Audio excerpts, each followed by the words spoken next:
Exactly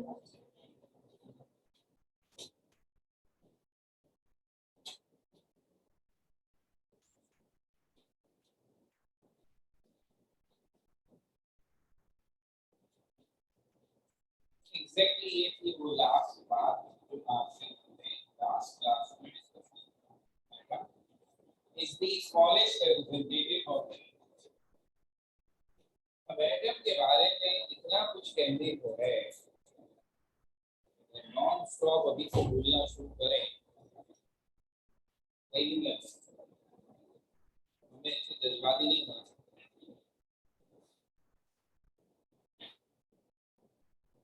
एक अच्छे teacher में क्या खूबियां आपसे पूछ नहीं रहा, आपको बता इस काबिल कहा तो सबसे पहली खूबी जो कुछ उसे पढ़ाना है वो सब कुछ भी आता है, पढ़ा रहा है केमिस्ट्री पढ़ी। हाँ वैसे ये जरूरी नहीं है आजकल के लिए, क्योंकि बच्चों को तो आने के लिए रिपीट होता नहीं पड़ेगी, मैं उसकी हिसाब पता चला भी ना। पहली बार उसमें वो सब्जेक्ट है, दूसरी बार उसे एक्सप्लेन करना, वे ऑफ एक्सप्लेनेशन उसके बाद बहुत सारे ऐसे लोगों को मैं पर्सनली जानता हूँ जो नॉलेज के एतबार से बहुत कुछ जानते हैं मगर वो एक्सप्रेस नहीं करते, समझा PhD और their subjects but they are not teacher, they cannot explain, उन्हें पता है समझाने के लिए किसके लोग चाहिए अल्लाह ने दिए जिसको दिए उसके बारे में आपको। अब इन दो चीजों के बाद हमें लगता है बस खत्म और क्या, ये थोड़ी कहेंगे कि सर पे बात होनी चाहिए तो ये सर नहीं ना, ये बात काफी है। लेकिन मैं इसमें एक तीसरी बड़ी अहम चीज को इंक्लूड करता हूँ और वो चीज ये है कि उसे ये भी पता हो कि उसे कब और कितना होगा, कुल्ली ना कर लोगों में वो चीज। अब होता ये है कि जैसे मेरा आपका पहला इंटरेक्शन क्लास में आने से पहले, आप जो बच्चे सेंटर पढ़ोगे वैसे मुझे देखा मुझसे किसी ने पढ़ा है, आप मुझे नहीं जानते आप कुछ नहीं। तो जब आप पहली दफा किसी को पढ़ाते हैं बड़ा दिल से आता है तो रोक पे नहीं आए वो अच्छे तो अगर किसी बच्चे ने कोई सवाल पूछे वो जवाब देने में बच्चा भाग जाए बोले वो सर को पता ही नहीं, ये बड़ी इज्जत का मामला है, नाक का मामला। जिस वक्त सर पे बाल थे ना मुझे उसकी टेंशन, किसी ने सवाल पूछे जवाब देना पड़ा जवानी की बात अब आप ये बच्चे उससे मेरी मर्जी के खिलाफ जवाब नहीं क्या बात आके ये कह देंगे और सर आपको पढ़ाना ही नहीं आता, कोशिश करके देखो कोई एक आदमी भी आपकी बात में हाँ मिला दे तो आज ही छोड़ दूंगा। आधे से ज्यादा सेंटर के लोग मेरे स्टूडेंट, आपको पढ़ाने वाले मेरे स्टूडेंट, अब मुझे वो डर नहीं है, तो अब मुझे वो क्वालिटी है जो सबसे जरूरी और वो है कब कितना बताना। ये नहीं कि अगर एक चीज बातों में निकल आए शुरू हो जाओ पढ़ाने कुछ आए पढ़ा जा रहा है, दैट क्रिएट कंफ्यूजन। तो बहुत जरूरी है कि हमें एटम के बारे में सिर्फ उतनी बात बताई जाए जो इस वक्त चाहिए। अगर हम अपनी नई किताब के हिसाब से चले जो भी आई नहीं सिलेबस आ गया, हमारा चैप्टर 2 पहला हम पढ़ रहे हैं, सेकंड चैप्टर ही एटम के स्ट्रक्चर के बारे में, फिर चौड़ा चैप्टर उसका काम ही यही है कि हम उन सारी बातों के जवाब देंगे जो यहाँ रह जाए, यहाँ सिर्फ अभी काम है। क्योंकि सबसे ज्यादा बच्चे को तजस्सुस इस बात पे होता है कि यार चीज नजर ही नहीं आई, सबसे बड़ी तकलीफ हमें बता दी स्मॉलेस्ट की लास्ट टाइम, तो ये तो जहन में है ही नहीं ना कि कहीं एटम को किसी ने देखा हो। और ये जो इमेज ढूंढने की मैंने आपसे बात की थी कि अब हमने कुछ इंस्ट्रूमेंट की मदद से एटम्स के इमेजेस हासिल किए हैं, ये आज से 30 इयर्स पहले का था, इट्स 1990। और जितना एटम हम आपको बताएंगे या पढ़ाएंगे वो सारे का सारा आज से 100 इयर्स पहले का, यानी एटम की सारी नॉलेज जो हम आपसे शेयर करेंगे वो इस इमेजेस को देखने से पहले की है, वो सब की सब दिमाग से।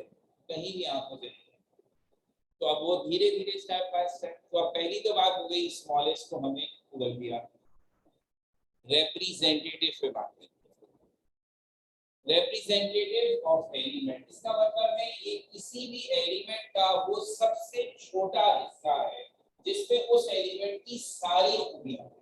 रिप्रेजेंटेटिव उसी को कहते हैं जो जिस चीज का रिप्रेजेंटेटिव हो उसकी सारी बातों को अपने अंदर रखता है, तभी रिप्रेजेंटेटिव कहलाएगा। तो अब इसकी बड़ी आसान सीख है। हम अपने आसपास की दुनिया में अगर गौर करना सीखे ना तो बड़ी अच्छी बातें हैं। मुझे भी ऐसी ही है। मैं कॉलेज में था, हमारा घर जो है कराची में एक इलाका है पापोश इलाका है, नाजवाबाद नंबर 5। जिस जगह मेरा घर था वो सराफा था, हाँ अभी भी है, हम नहीं है ना, लेकिन पूरी मार्केट नीचे ज्वेलरी की दुकानें थी, ऊपर हमारा घर छोटा सा फ्लैट। हम वहाँ शिफ्ट हुए थे, मैट्रिक कॉलेज में था, हम वहाँ शिफ्ट हुए थे। ज्वेलरी की दुकानें नीचे, और वो उस वक्त कुछ कराची के हालात भी अच्छे वाले बाहर नए नए आए थे, पता नहीं था रूल्स रेगुलेशंस क्या होते हैं। घर हमारा जो है उसका रास्ता जो है छोटी वो गंदी गली के रास्ते था, वहां से सीढ़ियाँ जाती। गंदी गली तो गंदी होगी, 2 दिन 3 दिन हम हुए, कुछ हफ्ते हुए। अब मुझे लगा कि हमारी सीढ़ियाँ गंदी होती, मट्टी पड़ी होती है। अब वो तो कंबाइंड रिस्पॉन्सिबिलिटी है, नीचे दुकानदार होगी और हमारी। एक दिन मैंने देखा बुजुर्ग से आदमी से मैं गाड़ी को झुक गए सीढ़ियों पर, देखिए दुकान वाले थे बेचारे, ये झाड़ू दे रहे हैं और हम देखो जवान आदमी, कचरा तो हम भी फैलाते। तो मैंने इसे अपना फर्ज समझा। अगले दिन मैंने वहां झाड़ू दी। अभी थोड़ी 2 सीढ़ियां साथ थी, पीछे किसी का जोर से हाथ, बाबा जी वही खड़े हुए रख के टुकड़ों मारा था। तो मैं तो झाड़ू दे रहा हूँ, किसने कहा आपको टुकड़े देना? कौन है आप? मैं कह रहा है कि नहीं मैं खबरदार आपको झाड़ू देने से नहीं छूट। हमने तो इसको को लड़ने की बात है क्या? मैं तो अंदर लड़ा था, छोटा बच्चा तो छोटे बच्चे को सारे हाथ मार देते थे, तो जमाने में तो रिवाज नहीं है। मैं क्या करूं? लेकिन थोड़े दिनों के बाद जो बात समझ में आई तो पता लगा आखिर ये जुर्मानी मामला है। क्योंकि थोड़ी दिनों के बाद मैं तो नहीं बाबा जी को एक और बाबा जी से लड़ते देखा, और मौजूद यही था, तुमने किसे दी झाड़ू? ये समझ में नहीं आया कि इसमें वो खुशबू या नाराजगी की चक्कर क्या है। फिर उसके बाद समझ में ये आई बात कि नीचे की सराफी की दुकान और फर्स्ट फ्लोर पे जहाँ हमारा घर था, आधा पार्ट हमारे पास था, एक कमरा फर्स्ट फ्लोर का ज्वेलर्स वाला, स्क्वायर मीटर का कारखाना, वहाँ ज्वेलरी। तो फिर कुछ दिनों के बाद हमें पता चला कि जब आप सोने से जेवर बनाते तो इस काम में रगड़ाई की जाती है। अगर आपको मेजर चेंज लाना है तो आप उसे मेल्ट करते हैं इलेक्ट्रिक मेल्टर में डालकर, अदरवाइज उसे रगड़ते हैं तो उसके कुछ छोटे छोटे से नजर न आने वाले डस्ट की तरह पार्टिकल गिरते हैं। तो वो जहां भी ये रगड़ाई करते हैं तो ज्वेलरी दुकान में ट्रे में रखे रहते हैं, उसका एक एक जर्रा संभाल के रखते हैं। लेकिन कुछ बहुत हल्के होते हैं, हवा में उनके साइड पे गिर जाते हैं, नजर भी नहीं आते हैं। तो वो करते ये है कि वो उसकी सफाई करते हैं, झाड़ू फूक देते हैं और वो सारी मट्टी संभाल के रखते हैं। उसकी बाकायदा छांटी होती है, उसमें से गोल्ड के पार्टिकल। अगर आज के उस जमाने का तो मुझे याद नहीं रेट, अगर आज के हिसाब से बात करें तो डस्ट की तरह बारीक गोल्ड का जो एक छोटा सा टुकड़ा होगा ना, उसकी कीमत कम से कम भी 2-3 हजार रुपये होती है आजकल जितना गोल्ड आ गया। तो वो जब जेवर बनाते हैं तो ऐसे बहुत सारे लेते हैं दुकान के आसपास में, तो उन्होंने अपने एरिया बना दिए। इस दुकान वाले का यहाँ तक की मट्टी मिली है, इसमें कोई गोल्ड का पार्टिकल आया तो इसके बाद वाला हिस्सा बराबर वाली दुकान का, इसलिए उन्होंने वो पार्टीशन बनाया। तो एक दूसरे के पार्ट में इन्वॉल्व होने की जरूरत है। और इसमें तो किसी मुलाजिम पे भी भरोसा नहीं कर सकते, तो सेठ साहब खुद करते थे। तो पता ही लगा सफाई निस्फ ईमान नहीं है। मैं खामखा में इम्प्रेस हो गया था इतनी सफाई। तो जब ये बात पता चली तो फिर मैंने दोबारा इन्वॉल्व करके अपना कचरा भी जान छूनी में बाबा जी करेंगे, साफी भी हो जाएगा। और क्या करते हैं, एक थप्पड़ खाने के बाद काटने के बाद बहुत अकड़ आया। तो पता ही चला, अब ये आप भी समझ सकते हैं, उस एक नजर में आने वाले गोल्ड पार्टिकल की वैल्यू। फिर एक दफा जब बेतकल्लुफ से उनसे हो गई तो उसने पूरा प्रोसेस भी मुझे दिखाया। उनके बेटे ने, बाबा जी को नाराज होकर, तो उन्होंने मुझे पूरा दिखाया कि ये आज हमने अपने घर के कालीन से, फिर सीढ़ियों से, और सीढ़ियों के सामने वाली जितनी भी मट्टी जमा की है वो भाई उसे छाना गया, मट्टी को हटाया गया, गोल्ड फिनिश चमकता नजर आता। फिर किस तरह बड़ी मेहनत से, इतनी मेहनत से तो लोग चावल छाप नहीं करते, इतनी मेहनत से होगा, वो थोड़े से गोल्ड के पार्टिकल तो वो पार्टिकल। मेरा इस वक्त पॉइंट क्या है, इसका मतलब ये हुआ कि अगर मेरे पास गोल्ड का ये छोटा सा टुकड़ा है, गोल्ड तो सब जानते हैं, तो मैंने गोल्ड की एग्जाम में इसको मैं बीच में से तोड़ दूं, अब ये दो छोटे टुकड़े हो गए, ये गोल्ड ही कहलाएगा, because it contains every property of gold. सिर्फ क्वांटिटी में आधा हुआ है, क्वालिटी में नहीं हुआ। और इस बात के फर्क को समझें, ये मार्कर है, बीच में से काट दूं, दो मार्कर बन जाएंगे। ये इसमें नहीं है, ये आप में भी नहीं है, बीच में से काट दूं, क्या ख्याल है, वो बन जाएंगे। तालिमाना एग्जाम्पल है लेकिन बड़ी फिट है। हर चीज में आप ये बात नहीं कह सकते कि उसे बीच में से काटा तो सिर्फ क्वांटिटी डिवाइड हुई है, क्वालिटी डिवाइड नहीं हुई है। मैं अगर अपने आप को बीच में से काटूं, क्वालिटी तो सब डिवाइड हो जाएगा। गोल्ड में ऐसा नहीं है, so still it is gold. और ये एग्जांपल मैंने दी ही इसीलिए, तो अच्छा खासा बड़ा टुकड़ा है, आप इसे काटते जाइए, इसे छोटा करते जाइए और आखिर में बिल्कुल ऐसा डस्ट टाइप पार्टिकल रह जाए, still it is gold. Quantity में कम हो गया, क्या आप दे करके कहेंगे ये 0.01 ग्राम गोल्ड है, लेकिन गोल्ड, आप ये नहीं कहेंगे गोल्ड टूट गया। जैसे अभी आप मार्कर के नहीं कह रहे मार्कर टूट गया, ऐसे आप ये नहीं कहेंगे। तो साइंस ने कहा अगर हम इसी तरह गोल्ड को तोड़ते जाएं तो कोई तो ऐसा लास्ट पार्टिकल होगा ना जिसको तोड़ने के बाद आप कहेंगे गोल्ड खत्म, उसकी प्रॉपर्टीज खत्म, आपने गोल्ड को तोड़ दिया। कोई तो ऐसा पार्टिकल, वो लास्ट पार्टिकल जो गोल्ड की सारी प्रॉपर्टीज कंटेन करता है, जिसके बाद गोल्ड अपनी प्रॉपर्टीज डिस्ट्रॉय कर देगा, वो लास्ट पार्टिकल है। तो दुनिया की हर चीज में लॉजिकल कोई ना कोई तो ऐसा स्मॉलेस्ट रिप्रेजेंटेटिव होगा जो उसकी सारी प्रॉपर्टीज कंटेन करेगा, और अगर आप उसे तोड़ देंगे तो प्रॉपर्टीज खत्म। अब किसी में वो बात जरा बड़े पार्टिकल में आ जाएगी और किसी में, इस कमरे को फस्टर अल्लामा कह रहे हैं। जब हम इसे फस्टर अल्लामा कह रहे हैं तो we are not calling this title to the room और the benches, we are giving this title to you, क्योंकि आपके जाने के बाद इस क्लास में कोई और बच्चे आके बैठेंगे तो नाम का टाइटल चेंज होगा। अगर फस्टर कायद वाले किसी क्लास में बैठते हैं 6 बजे के बाद तो हम कहेंगे ये फस्टर कायद, तो इसका मतलब है कमरे का नाम नहीं रखा है, बच्चों का नाम। तो अब हमारे लिए faster Allama is the name of this group of students.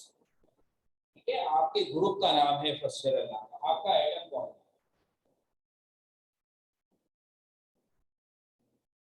हर चीज में होता है लॉजिकली। आपका एटम कौन हुआ? कौन हुआ आपका सबसे छोटा रिप्रेजेंटेटिव?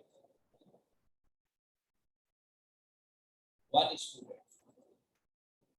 आपकी क्लास में 50 स्टूडेंट है और मैंने आधे आधे एक तरफ 25 एक तरफ 25 एक तरफ, और आगे आगे तरफ 12 एक तरफ 13 एक तरफ, 6 एक तरफ 3 एक तरफ, आखिर में बच गया एक स्टूडेंट। क्या मैं उस एक स्टूडेंट को छोटा कर सकता हूँ? हाँ, बीच में से काट दूं, छोटा तो कर सकता हूँ, लेकिन क्या फिर वो फस्टर अल्लामा का स्टूडेंट कहलाने लायक रहेगा? तो the smallest entity of the faster Allama is one student. वो एक बच्चा क्लास के बाहर कहीं कुछ करता हुआ नजर आया तो लोग यही कहें फस्टर अल्लामा के बच्चे यहाँ क्या कर रहे हैं। आपकी आइडेंटिटी इस पर्टिकुलर कैंपस में एज स्टूडेंट ऑफ फस्टर अल्लामा, आपके अपने नाम को शायद कोई भी अभी नहीं जानता, और जान भी ले तो फर्क नहीं पड़ेगा। कोई कहते हैं मुबशिर यहाँ कर रहा था, यहाँ पे मुबशिर कौन है, सर ये फस्टर अल्लामा का स्टूडेंट है ना।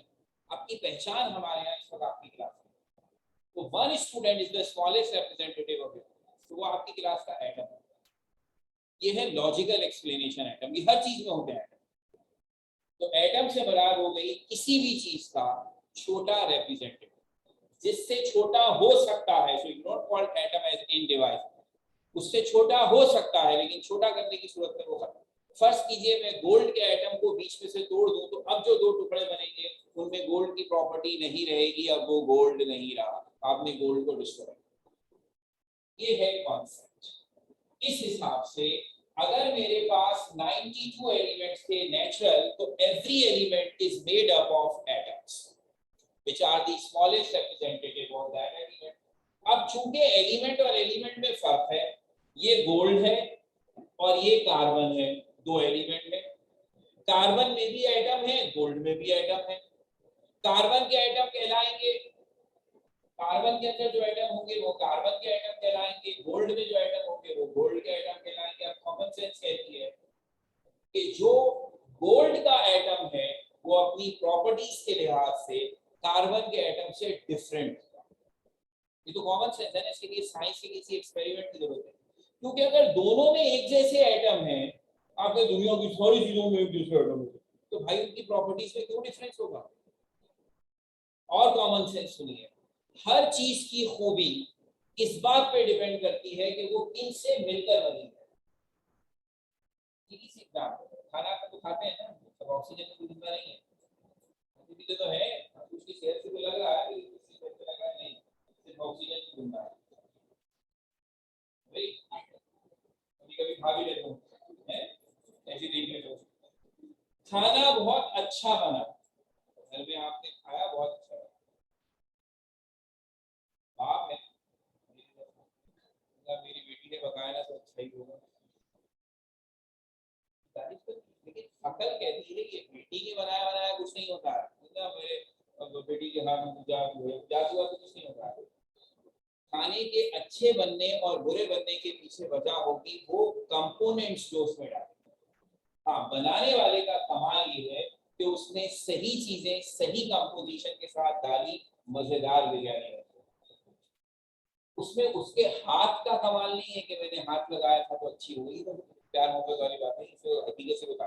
इसका ताल्लुक इस बात से कि खाने की हर चीज बिल्कुल सही लगी। गलती से उनसे भी जो पता नहीं कब से खाना पका रहे हैं, गलती से कोई कंपोनेंट ज्यादा कम डल गया, तो ये नहीं होगा कि चूंकि मैंने बनाया था तो अच्छा ही बनाया, फिर आपको जाएगा। तो खाने का जायका इस बात पे डिपेंड करता है कि उसमें क्या चीजें कितनी कितनी डाली गई हैं। गलती से नमक ज्यादा डल गया, सत्यानाश, सही है ना। तो हर चीज की खूबियां इस बात पे डिपेंड करती हैं कि उसके कंपोनेंट्स कौन है, वो कौन सी चीजें या इंग्रेडिएंट्स हैं जिनसे मिलकर वो बनी है। इंजीनियर्स ने दीवार बनाई, टूट गई, तो ये कहेंगे अल्लाह की मर्जी, अल्लाह की मर्जी अपनी जगह पर, लेकिन मियाँ जिन्होंने ये दीवार बनाई है पैसा खा लिया और गलत मटेरियल लगा इसलिए गिरी है, ऐसे नहीं होता अल्लाह की मर्जी। पुराना वाकया है, पता नहीं आप सब कितने छोटे थे, कराची में एक इलाका है शेरशाह, पिकनिक पे जाते हैं जब हम मौसवे वगैरह, तो रास्ते में वो जगह पड़ती है, उसमें एक ब्रिज है, लाजमन वहां से गुजरते हैं, मसूर ब्रिज से थोड़ा पहले जो कर्ल है, टेढ़ा बना, साइड की रोड से ऐसे घूम कर आता है। वो ब्रिज मेरे ख्याल में आज से कोई 6-7 साल पहले गिर गया। अब ये थोड़ी कि उसके जवाब call all the companies manager engineers, कैसे हो सकता है, और फॉल्ट पकड़ा है हमने। उन लोगों ने पिलर्स के बीच में जो गैप दिया था, विच इज वो इंजीनियरिंग के लिहाज से गलत था, उसका कोलैप्स होना बनता था, तो ये ह्यूमन फॉल्ट था। उसके खिलाफ कार्रवाई हुई, जो जुर्माने भरने पड़े, जो भी हो सकता था वो किया गया, लेकिन भारत जो होना था वो हो गया, तो इसके पीछे फॉल्ट था। तो इसका मतलब है हर चीज की प्रॉपर्टीज इस वजह से होती है उन चीजों की वजह से जो उसे बनाती है। तो अब अगर गोल्ड गोल्ड है और कार्बन कार्बन है, तो उसके जिम्मेदार उसके एटम है। गोल्ड के एटम की खूबियां उसे गोल्ड बना रही है और कार्बन के एटम की खूबियां उसे कार्बन। तो हर एलिमेंट के एटम दूसरे एलिमेंट के एटम से डेफिनेटली डिफरेंट है। सो वी हैव 92 एलिमेंट्स, मतलब we have 92 different types of atoms। तो अब कहानी ये आ गई कि पूरी दुनिया में बनने वाली तमाम चीजों को बनाने के लिए हमारे पास 92 डिफरेंट टाइप्स के एटम्स, हर टाइप का एटम एक एलिमेंट बना रहा है। कैसे पता चले कि इस एटम में कौन सी खूबियां हैं? तो हमने कहा आहिस्ता आहिस्ता एटम की बहुत सारी खूबियां हैं जो उसे एक दूसरे से डिफर करती हैं। उन्हीं में एक खूबी है एटॉमिक मास। मैंने आपसे पहली की बात इससे पहले की बातें समझाने के लिए थी ताकि बैकग्राउंड क्लियर हो। अब आपका प्रॉपर सिलेबस शुरू हो गया। इसका मतलब है वो चीजें हैं जिनकी डेफिनेशन आपसे एग्जाम में पूछी भी जा सकती है। ये एटॉमिक मास से नाम का मतलब ही समझ में आ रहा है। एटॉमिक मास एटम का मास। तो हमने पहली बात कही, यस पहले तो याद रख लें, हर एलिमेंट यानी वो simplest matter which cannot be decomposed to any simpler one, her element atom से मिलकर बना है और एक एलिमेंट के एटम दूसरे एलिमेंट के एटम से डिफरेंट है। इस बात में डिफरेंट है, हमने कहा बहुत सारी बातों में डिफरेंट हो सकते हैं। One of the common character is atomic mass. So her element का एटॉमिक मास दूसरे एलिमेंट के एटॉमिक मास से डिफरेंट होगा। सो हर एलिमेंट मास के लिहाज से डिफरेंट एटम्स होता है, तो उनके मास को एटॉमिक मास कह दिया। Simply mass of an atom. इसमें कौन सी अजीब सी बात है? हमने कहा अजीब सी बात फिर वही है कि जब आपने एटम का साइज बताया था तो इट वाज 10⁻⁻10 मीटर। तो अब मास में भी हम एक्सपेक्ट करते हैं कि जो चीज हमें सिरे से नजर ही नहीं आती है उसका मास कितना कम होगा? ऑब्वियसली बहुत ही कम होगा। सो एटॉमिक मास की सिंपल डेफिनेशन बनी मास ऑफ एन एटम। अब हमें एक ये समझाने के लिए कि हम जिस चीज का मास बता रहे हैं वो बहुत छोटी बहुत छोटी बहुत छोटी बहुत छोटी है, अब कैसे अंदाजा दिलाएं? फिर एक छोटी सी बात समझाने की जरूरत है। हर बात को मेजर करने के लिए यूनिट चाहिए। टाइम को किस यूनिट में मेजर करते हैं? टाइम को किस यूनिट में मेजर करते हैं? हमारी एज कितनी होगी? अभी जो टाइम पूछा मैंने तो 70 ईयर। एज का मतलब यही है ना, पैदा हुए आज से कितने दिन कितना टाइम गुजर गया कितनी सेकंड में बता रहा हूं। ईयर किसमें काट रहा है अभी 1 मिनट तो भूल गया। ठीक है, कहानी तो बेस। आज तक आप में से किसी ने अपनी एज किसी को सेकंड में बताई है? कभी बता के देखिए। फौरन घर वाले डॉक्टर के पास जाएंगे, दिमाग खराब हो गया। ये साइंस तो दिमाग खराब कर रही है हमारा भाई। हर किताब में साइंस के लिखा है टाइम का यूनिट सेकंड, और अगली जिंदगी में सेकंड का टाइम बता के देखना है। आपको पूछना पड़ा कुछ किसी भी चीज का टाइम सेकंड में बता के देखना है। आप कितनी देर के लिए जा रहे हो सेंटर? हम जा रहे हैं 11,533 सेकंड के लिए। एक जूता पड़ेगा तो सेंटर में किसने भेज दिया? आप बोले ऐसा यूनिट में बता रहा हूँ। गर्मियों की छुट्टियां कितने सेकंड के लिए होती है? बैठे हुए हिसाब लगा रहे, गर्मियों की छुट्टियां खत्म हो जाती है सेकंड में हिसाब लगा। ये सही है कि सेकंड का standard unit of time is second, लेकिन हमें सबको पता है और ये वाहिद फिजिकल क्वांटिटी है जो चौकीदार को पता है। एक जाहिल और पढ़े लिखे दोनों अफराद ये जानते हैं कि टाइम सेकंड में भी नोट होता है, मिनट्स में भी, आवर्स में भी, डे में भी, मंथ में, वीक में, ईयर्स में, और सबको ये सेंस है कि कब कौन सा यूनिट यूज है। इसीलिए सिखाया है। पढ़े लिखे होकर आ गए जाहिल है उसको तो किसी ने नहीं सिखाया। अरे उनको छोड़िए, जो छोटे बच्चे हैं उनसे पूछ के देखिए, क्लास 1 में जाने वाले बच्चे से पूछ के देखिए कि सबसे फेवरेट क्वेश्चन ही होगा तुम कितने बड़े हो गए? I am 5 years old। फौरन उसको ईयर में आएगा। और उसी बच्चे से सेकंड क्वेश्चन आप पूछ कर देख ले, स्कूल कितनी देर के लिए जाता हूँ, कभी भी आपको ये जवाब ईयर्स में नहीं बताएगा। तो हिसाब ना आता हो 4 आवर बोलते 5, लेकिन वो आवर्स में बताता है। तो उसे ये सेंस है कि यूनिट मैग्नीट्यूड देखकर सेट किया जाता है। अगर बहुत लॉन्ग टाइम बताना है तो ईयर्स आ रहे हैं, छोटा टाइम बताना है तो डिपेंड करता है कितना छोटा है। अगर मुझे सिर्फ बाहर से वापस आना है, कोई मार्कर ही चेंज करके मैं कह सकता हूँ 5 सेकंड का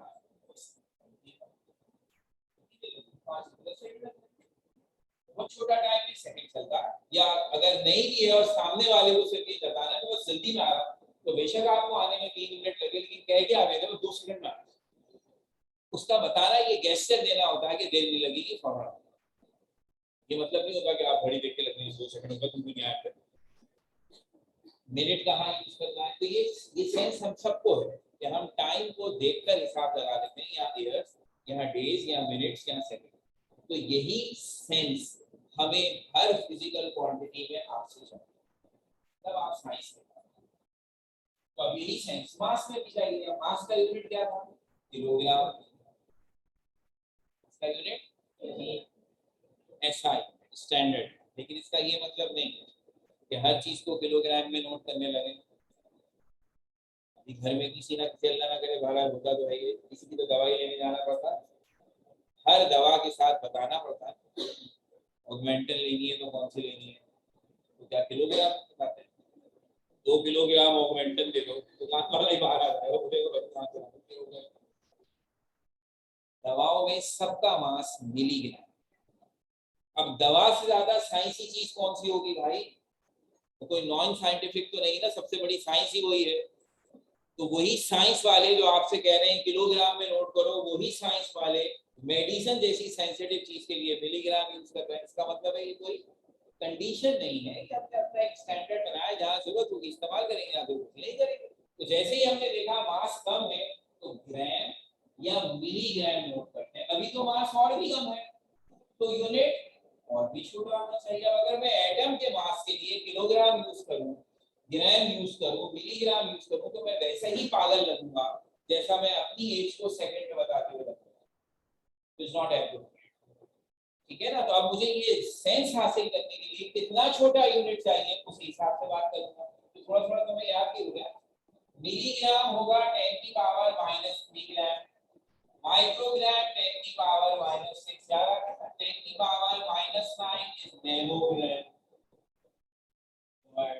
एटम तो मास के लिहाज से बहुत ही निकम्मा है। एटम का एवरेज मास 10 की पावर -24, 10 की पावर -9 को नैनो कहते हैं, -12 को पिको कहते हैं, -15 को फर्मी कहते हैं या फैक्टो कहते हैं। उसके आगे का तो मुझे भी नहीं पता कहते हैं। तो -24 तक जाते जाते तो हम फॉलो, तो हमें अंदाजा हो गया कि this is too small, existing values में नहीं आ पा रहा है। तो व्हाट वी डिसाइड, अरे भाई बहुत कीमती चीज है, पूरी केमिस्ट्री के ऊपर खड़ी हुई है, एटम्स, उनका मास है, कोई मजाक नहीं है। तो किलोग्राम ग्राम से काम नहीं चल रहा, इसका अपना नया यूनिट बनाना पड़ेगा जो इस रेंज में होगा, तब बात बनेगी। तो उस यूनिट का नाम भी बड़ा आसान रखा ताकि किसी को टेंशन ना हो। उस यूनिट का नाम है एटॉमिक मास यूनिट। बताने की भी जरूरत नहीं है, नाम से ही पता चल रहा है किस चीज का यूनिट है। तो mass of an atom in atomic mass, इसको शॉर्ट फॉर्म में हम लिखते हैं AMU। हमारे बोर्ड में पूरा AMU लिखते हैं, कहीं कहीं इसे शॉर्ट फॉर्म में सिर्फ U लिखते हैं, तो सब चलता है, लेकिन हम पूरा AMU। ठीक है? तो ये हुआ एटम का mass, not in kilogram, not in gram, not in milligram, microgram, nanogram, but it is in an entirely new unit which is called atomic mass unit। सबसे भयानक ख्याल जो दिल में आ रहा है इस एटॉमिक मास यूनिट की कहानी सुनने के बाद, गिनेंगे कैसे? जो चीज नजर आती है उसे तो बैलेंस में रखते हैं तो पता चल जाता है कितने ग्राम का है। 9th क्लास में तो आपने बैलेंस भी यूज किया है, फिजिकल बैलेंस। और अगर अब वाली 9th में तो अब सुना है वो डिजिटल बैलेंस भी आ गया। लेकिन वो तो 10 की पावर -24 के लिए तो नहीं है, जो चीज नजर ही नहीं आती उसका मास कैसे निकालें? ये परेशानी तो रहेगी ना हमें, रहे अभी मुझे उसकी कोई टेंशन नहीं, थोड़ी देर के बाद से दूर हो जाएगी। अभी सबसे पहले हिसाब ये तय करना है कि जो अगर आप नया यूनिट बनाते हैं तो आपको ये तय करना होगा 1 एटॉमिक मास यूनिट किसको कहते हैं। इसका मतलब है उस हिसाब से तय होगा, जो इसका डबल होगा वो 2 होगा, जो इसका ट्रिपल होगा वो 3। तो हमने स्टैंडर्ड बनाने के लिए एलिमेंट्स के दरमियान से ही अपना स्टैंडर्ड ढूंढने की कोशिश। सबसे आसान हमें लगा कि भाई तमाम 92 एलिमेंट्स में जिस एलिमेंट का मास सबसे कम है उसको 1 कहते थे और उससे कंपेयर करके सबके मासेस वो एलिमेंट था हाइड्रोजन। थोड़ी देर के लिए इस बात पे जहन को परेशान ना कीजिएगा कि ये काम प्रैक्टिकली कैसे किया, समझे कल ही। फिलहाल फर्स्ट पहले बात समझते हैं, फिर मैं उसका भी आइडिया दूंगा, कोई इशू नहीं। सबसे छोटा एटम हाइड्रोजन, हमने उसके एटम का मास 1 AMU लिख दिया और तय ये हुआ कि अब लफ्ज एटॉमिक मास का मतलब है कि कोई भी एलिमेंट का एटम हाइड्रोजन के एटम से कितने टाइम्स हैवी है। तो अगर किसी एलिमेंट का एटम हाइड्रोजन के एटम से 10 टाइम्स हैवियर है तो वो एलिमेंट का एटॉमिक मास 10 AMU, क्योंकि हाइड्रोजन इज 1। ये था इनिशियल। आसान लगा, बच्चों की जिंदगी आसानी से कटने की हमें बुरा लगा। बच्चे इतने कंफर्टेबल साइंस में, अभी अच्छा लगता है बच्चे सब साइंस पढ़ते हैं खुश हो जाए, तो सबको साइंस आ जाएगी, सब साइंसदान हो जाएंगे, तो साइंस की इज्जत खत्म हो जाएगी। तो साइंस को होशियार ताकि ये हर एक के बस की बात ना रहे, बात साजिश है बहुत। तो अब अच्छा खासा जिंदगी गुजर रही थी, इतना अच्छा लगता है जब मैं भी ये डेफिनेशन के रट्टे मारता था, कितना अच्छा हाइड्रोजन का फंक्शन है। हाइड्रोजन सबसे छोटा है, मास 1 AM, बाकी सबका मास हाइड्रोजन से कम है। गड़बड़ क्या हुई? हो सकता है किसी को याद आ जाए। पता ही चला कि हाइड्रोजन के एलिमेंट के सारे एटम्स का मास 1 नहीं है।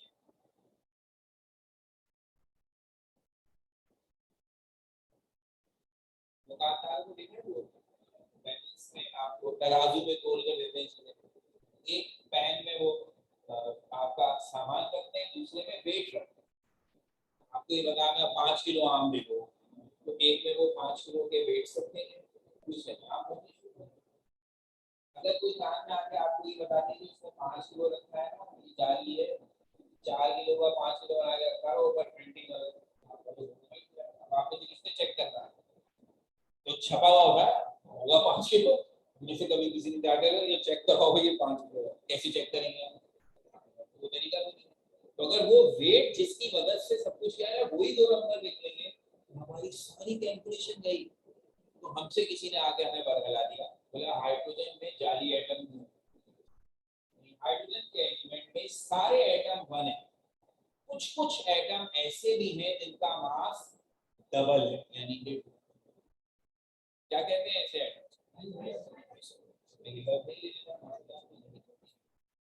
आइसोटोप्स। हाइड्रोजन में आइसोटोप्स है, उसके 99.9% एटम्स का मास 1 ही है, अगर 0.1%। अब अगर मैं हाइड्रोजन के एलिमेंट को ऐसे स्टैंडर्ड इस्तेमाल करके किसी और चीज का मास निकालूंगा तो गड़बड़ तो आएगी ना। उन जाली एटम्स की वजह से आइसोटोप्स और एलिमेंट को स्टैंडर्ड बनाओ, किसी और को कैसे बनाए? वन तो यही था ना, दूसरा वन थोड़ी होगा, मुश्किल बात निकालनी है।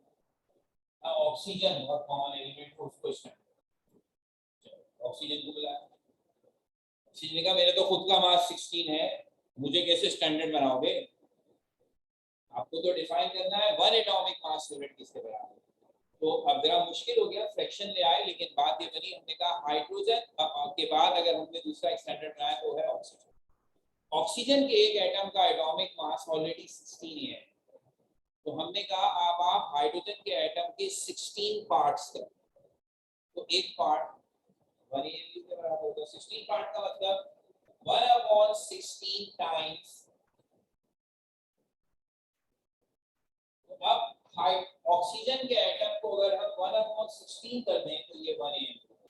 अब डेफिनेशन मुश्किल हो गई, अब बनी atomic mass is the mass of an element as compared to 1/16 part of an atom of oxygen।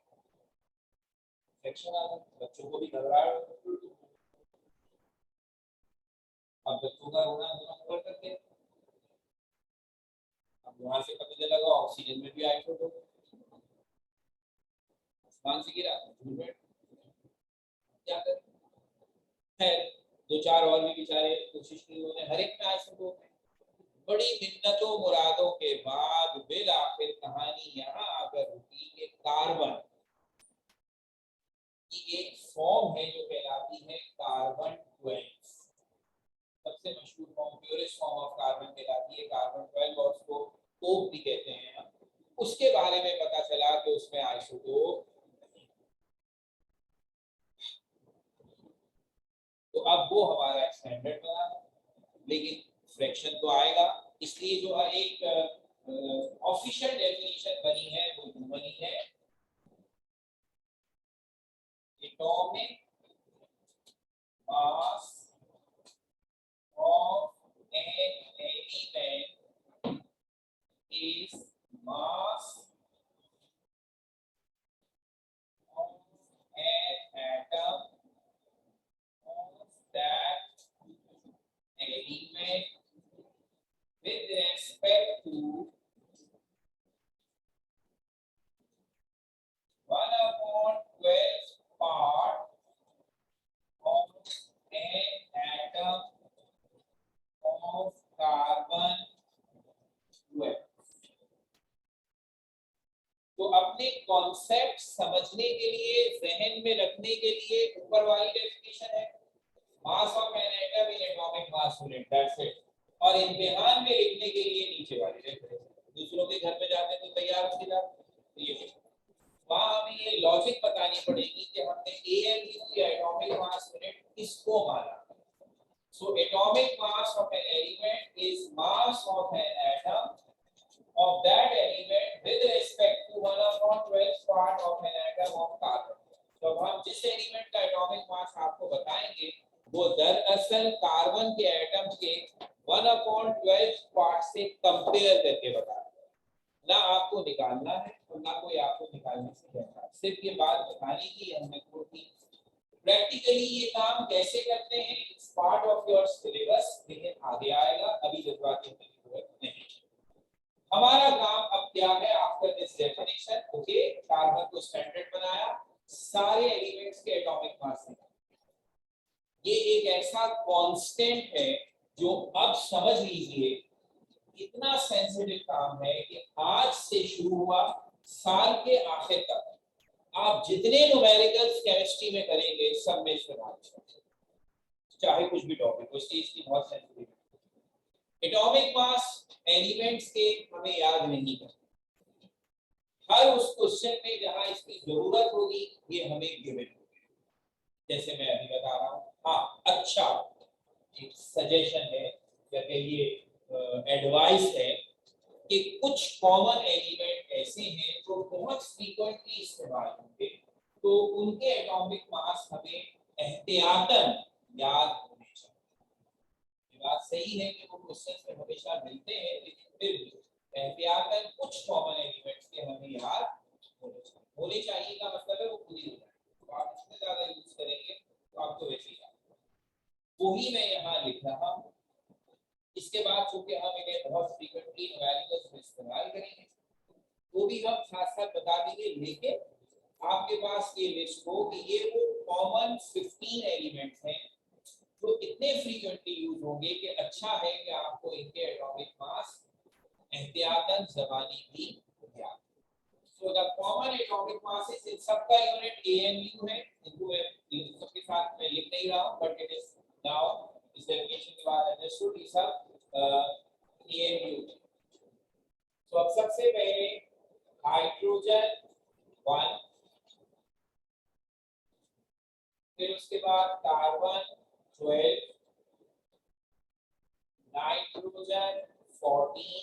ये मैं सबके लिए लिख रहा, सिर्फ उन एलिमेंट्स के लिख रहा हूँ जो मैंने आपसे कहा इतने कॉमन है कि हम बहुत फ्रीक्वेंटली यूज करेंगे। Oxygen 16, fluorine 19, sodium 23, magnesium 24, aluminium 27, silicon 28, phosphorus 31, sulfur 32, chlorine 35.5, potassium 39, calcium 40 and iron 56.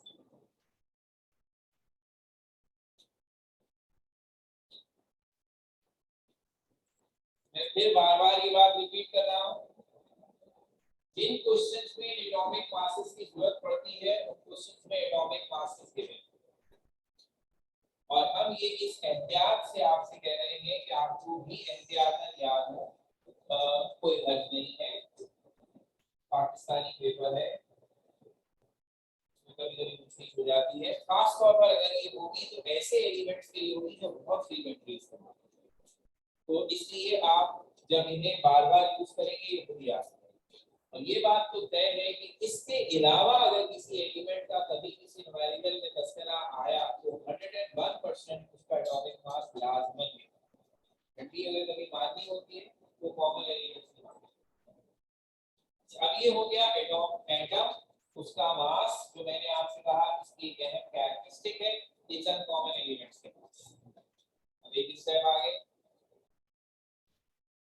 Atoms normally जैसे आपसे कहा था कि एलिमेंट्स आपस में फिजिकली मिले तो मिक्सचर बनता है, केमिकली मिले तो केमिकली की पहचान भी बताई थी। अब जरा और माइक्रोस्कोपिक लेवल पे बात करें, जब मिक्सचर बनता है यानी फिजिकल कॉम्बिनेशन होता है तो जो चीजें फिजिकली मिलती हैं उनके एटम्स आपस में इंटरेक्ट नहीं करते, दैट्स व्हाई वो फिजिकल कॉम्बिनेशन।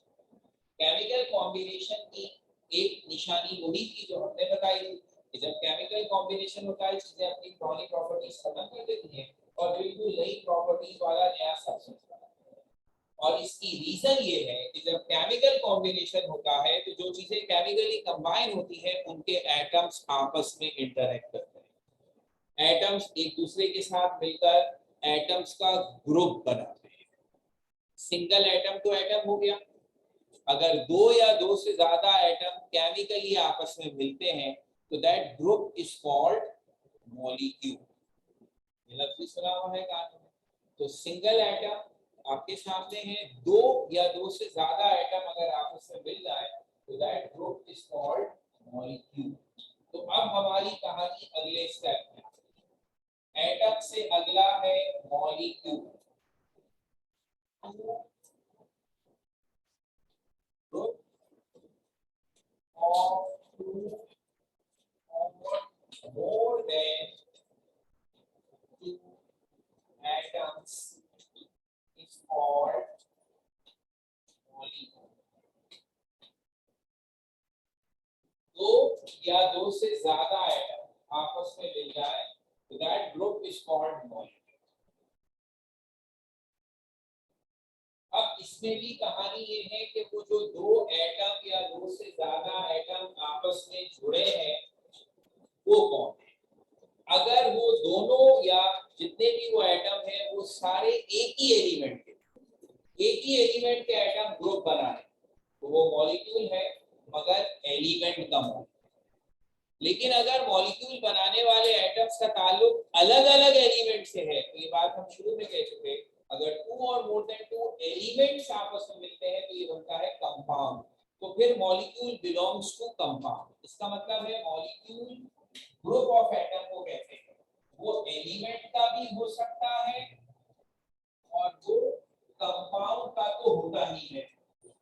तो कहानी ये होगी, एलिमेंट का मॉलिक्यूल कब कहलाएगा, ग्रुप ऑफ टू और मोर सिमिलर एटम्स। मसलन दो हाइड्रोजन के एटम आपस में मिल जाए तो ये ग्रुप ऑफ एटम मिला, मगर दोनों हाइड्रोजन है, किसी और एलिमेंट ने कंट्रीब्यूट नहीं किया, एक ही एलिमेंट के दो एटम मिले हैं, तो it's a molecule of an element.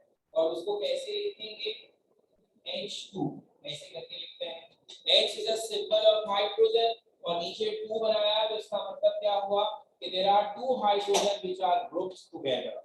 क्योंकि दोनों हाइड्रोजन है, एक ही एलिमेंट है, इसलिए मॉलिक्यूल भी है और एलिमेंट का है। मैंने लिखा P4, इसका मतलब P for phosphorus. There are 4 atoms of phosphorus which are grouped together. चूंकि 4 एटम मिल गए तो ये मॉलिक्यूल हो गया। चूंकि वो चारों एक ही एलिमेंट के हैं इसलिए ये मॉलिक्यूल एलिमेंट का मॉलिक्यूल। इसी तरह अगर मैं यहाँ एग्जांपल लिखूं S8, तो this is sulphur, S for sulfur, and there are 8 atoms grouped together, so ये मॉलिक्यूल है बट ऑफ एलिमेंट। अब अगर मैं आपसे कहूं दो या दो से ज्यादा एलिमेंट्स ऐसे हों जो अलग-अलग एलिमेंट्स के हों, तो वो मॉलिक्यूल भी होंगे और कंपाउंड के मॉलिक्यूल। तो ग्रुप ऑफ 2 और more similar, group of 2 or more atoms of different elements.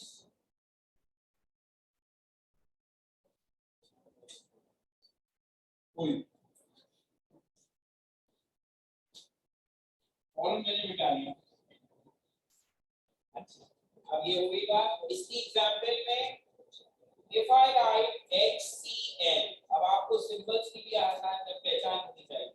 साफ नजर आ रहा है HCl में H for hydrogen, Cl for chlorine, दो एटम है, दोनों आपस में जुड़ गए, इसका मतलब ग्रुप है। और चूंकि ये दो अलग-अलग एलिमेंट हैं तो ये मॉलिक्यूल भी है और कंपाउंड भी है, ठीक है ना। तो अब HCl is example of a molecule of compound.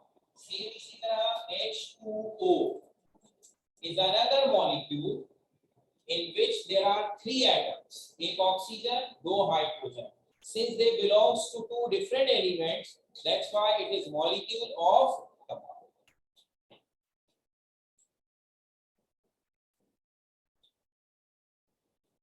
अब मैं किसी से भी ये एक्सपेक्ट नहीं करना चाहता कि उसके सामने ऐसी चीजें लिखी हुई आए और वो इन बेसिक बातों में कंफ्यूज हो कि एटम कौन होता है, मॉलिक्यूल कौन होता है, एलिमेंट कौन होता है और कंपाउंड कौन होता है।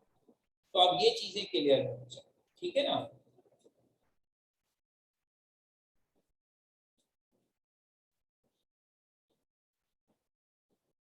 एलिमेंट के लिए और एटम के लिए हमने बनाए सिंबल्स। उनका पूरा नाम लिखने के बजाय हमने सिर्फ उनके नाम के इनिशियल्स या फर्स्ट 2 अल्फाबेट्स को कंसीडर किया। सेम ऐसा ही शॉर्टकट हमें मॉलिक्यूल्स के लिए भी चाहिए, तो मैंने ऑलरेडी डिस्प्ले कर दिया। जब हम मॉलिक्यूल को शॉर्ट फॉर्म में लिखते हैं तो हम दो बातें कंसीडर करते हैं। उस मॉलिक्यूल में कौन से एलिमेंट हैं उनका सिंबल, एक ही एलिमेंट है तो एक ही सिंबल, एक से ज्यादा है तो सारे सिंबल। नंबर 2, हर एलिमेंट के एटम्स का कंट्रीब्यूशन, आया उनका एक एक एटम है, 2 है, 3 है, 4 है, तो वो भी हम नीचे नंबर के जरिए सबस्क्रिप्ट में लिखते हैं। सच ए रिप्रेजेंटेशन जो मॉलिक्यूल को रिप्रेजेंट करे, जिसमें ये पता लगे कि मॉलिक्यूल बनाने में किन एलिमेंट्स के कितने कितने एटम्स ने हिस्सा लिया, we call it chemical formula. तो सिंगल एटम के लिए सिंबल और ग्रुप ऑफ एटम्स के लिए फॉर्मूला। तो इसका मतलब है ये जो मैंने लिखे हैं ये फॉर्मूले कहलाते हैं। Since they are representing molecule, तो नाम कहलाएगा मॉलिक्यूलर फॉर्मूला। सिंपल लफ्ज में तो आप केमिकल फॉर्मूला कह सकते हैं, मजीद डिटेल में जाए तो मॉलिक्यूलर फॉर्मूला। तो जिस तरह हमने सिंबल आकर पहुंचाया, इसी तरह अब मॉलिक्यूल से chemical formula. It is the symbolic representation of group of atoms.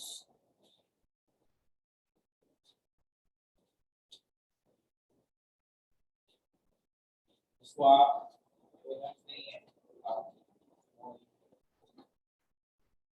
अब सबसे अहम तरीन बात, when I write formula, chemical formula of glucose is C6H12 H12O6।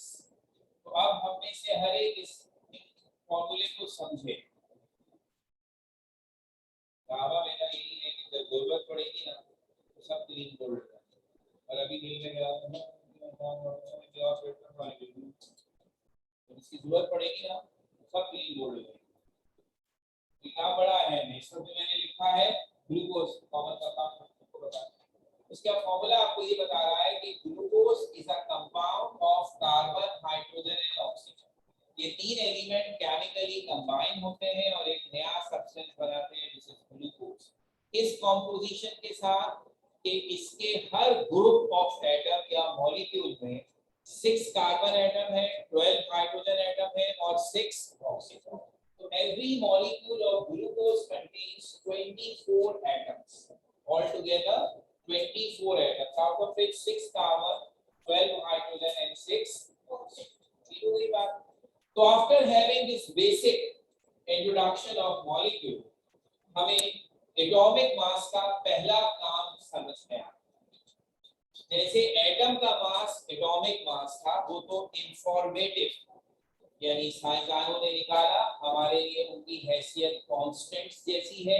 हमें कहा गया कि एहतियातन कुछ याद कर ले, अच्छी बात होगी, अदरवाइज क्वेश्चन में गिवन होते हैं, इसलिए कम से कम ये टेंशन लेने की जरूरत नहीं है कि क्या करें। ये मैंने इसलिए कहा, अब वजाहत और कर दूं, एग्जाम में तो आपको गिवन है तो ये क्यों याद करने हो, इसलिए कि जब आप क्लास में काम कर रहे हो या होमवर्क कर रहे हो तो हर वक्त ये टेंशन लो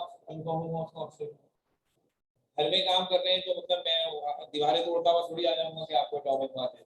तो इसलिए हमें कुछ के एटॉमिक मास अगर याद हो तो हमारे काम करने में फ्लुएंसी आ जाएगी। लेकिन ये तय है कि मैं टेस्ट लूंगा, एग्जाम में एग्जाम होगा तो आपको जिस क्वेश्चन में जिस एलिमेंट का एटॉमिक मास चाहिए होगा वो गिवन।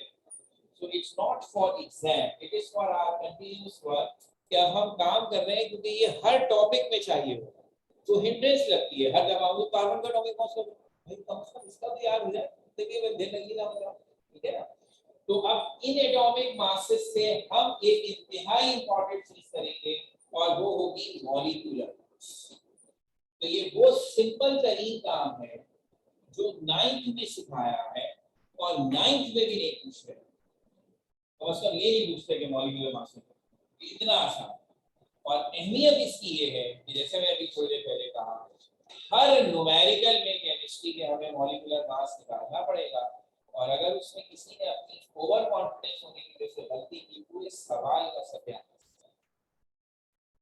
बावजूद इसके कि हम हर साल कहते हैं इसका मतलब इससे एक्स्ट्रा केयर वो प्रैक्टिस हो और मगर भुगतनी पड़ती है। जो बच्चे जिन्होंने आज पहला पेपर बच्चे वाले कल लेना है, उसका जब मैंने यहाँ पेपर चेक किया अपने प्रीलिम्स का, तो बहुत से अच्छे बच्चों ने कुछ ऐसे न्यूमेरिकल्स में सिर्फ ये गलती की कि उस सवाल में जिसका मॉलिक्यूलर मास चाहिए था चूंकि वो गलत निकाला, आगे का सारा at the end of the year अगर उनका ये हाल था, जबकि वो अच्छे पढ़ने वाले बच्चे थे तो सीरियस थे।